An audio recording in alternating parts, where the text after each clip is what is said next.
You have just published a book titled L'intelligence artificielle n'existe pas. Artificial intelligence doesn't exist. This title is quite unexpected for someone whose name is closely associated with the concept. Why did you choose to write this book, and why now? Okay, so I chose to write this book just because I'm tired. I'm tired to hear everything, about what people are talking about when they are talking about artificial intelligence. They are saying, that artificial intelligence is going to rule us. Basically, the robots are going to rule us. We are going to be the slaves, and after all, we are not going to be able to do anything if the machines, are going to tell us what to do. So I'm basically pissed, after the past, let's say 3-5 years, we are seeing a lot of people saying a lot of wrong things. So what I wanted to do, I wanted to write this book in order to tell what I consider the truth and what, frankly, I see my friends, that are in the domain, that are working in the domain for the past, several years. I mean, I'm there for 30 years, and I wanted to be the voice of the scientific community, let's say, to say, what we are hearing usually is not true, okay? So there are two schools that are really pissing me off. This is what I would call the Hollywood school, so the people who are just, the science fiction kind of thing, so they are showing us a world that will never happen, that are going to be all those beautiful robots that are going to be able to do anything, right? So Hollywood, very nice. But it's Hollywood. And then there is something that is close to that also somewhere. This is the people who are depending something that is scary. The robots are going to kill us at the end, right? So, it's impossible. We are in control. We are the guys, that are creating those artificial intelligence. We are creating robots. We are creating the programs. We are in control. We are doing whatever we want to do. Are we introducing bugs? Are we introducing bias, in the data? Yes, of course. We are humans. So there will be issues because of us. It won't be because of the robots themselves. They are not thinking by themselves. Okay. People seem to overestimate the performance of AI due to popular belief, what you're talking. But at the same time, do you think they realize how much it will change life in a few years? It seems to still sound quite virtual to most of us, but we are close to. Yeah, technology, the history of technology, started a few hundred thousand years ago, right? So it's going to change our life.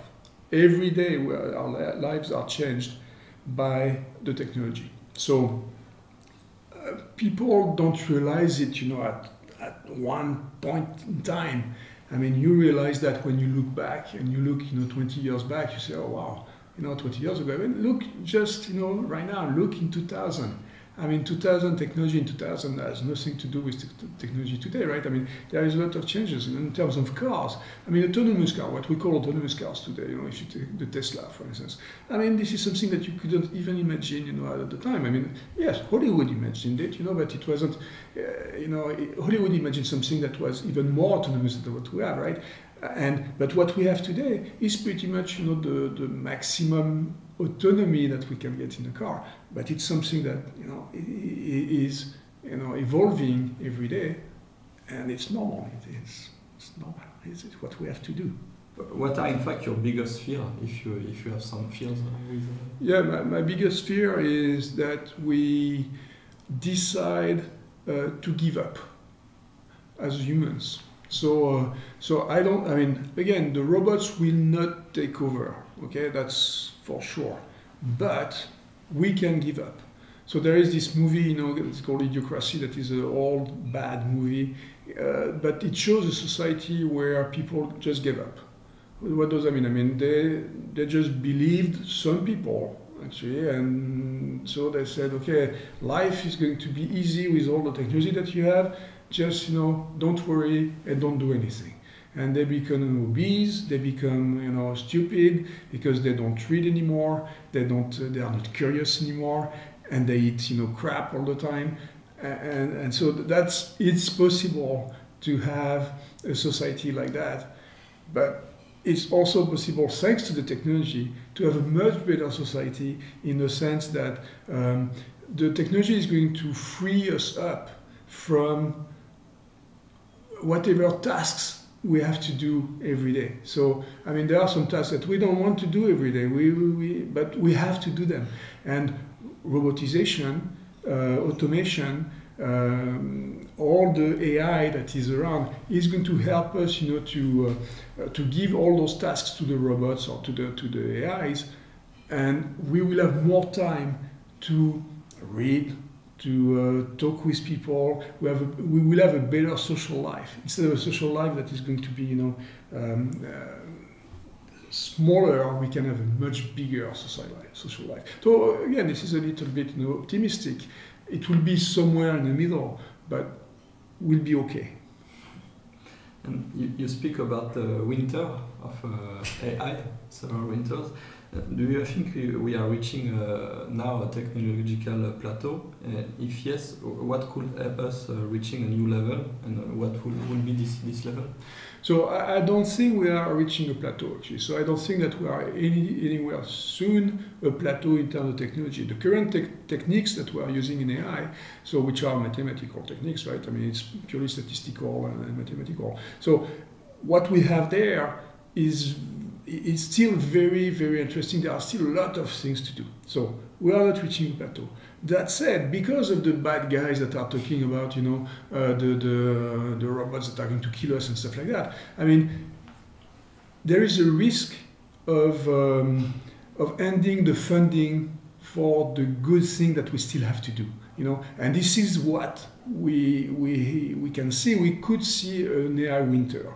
This is what an AI winter is. An AI winter is when the funding is stopping, basically, because people are fed up because the results are not there, or people are just, afraid of what it could do, right? So there is a risk there, definitely. But I don't think that we should end the funding, because I think that the techniques still have, a lot of very interesting things to give us. That said, now, do I think that we can also look at other techniques? If we want to reach, something like the general AI that some people are talking about, and general AI might happen. I mean, it might be interesting also and not that scary, right? So if we want to reach general AI, it's definitely not with only mathematics, but it has to be something else. What it is, I don't know, of course, but I have the feeling that it should be a mix of biology, a mix of physics, a mix of quantic, physics or whatever, but it's a mix of all that is going to create a new kind of technologies that are going to maybe get us closer to the brain that we want to achieve.